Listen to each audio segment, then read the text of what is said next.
የማይመረመር ክብርና ምስጋና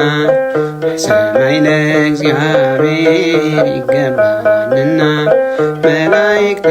ቅጽበት መቼ ያቋርጣሉ ያመሰግኑታል ሃሌሉያ እያሉ ሃሌሉያ ሃሌሉያ ሃሌሉያ ሃሌሉያ ፍጥረታት ለእግዚአብሔር ያቅርቡ ምስጋና ፍጥረታት ለእግዚአብሔር ያቅርቡ ምስጋና አርያምን ዙፋን ያደረገ በእሳት መጋረጃ በዚያ የጋረደ በብርሃን ጸዳል መንበረ መንግሥት ፈጠረው እግዚአብሔር ግድግዳ እንዲሆን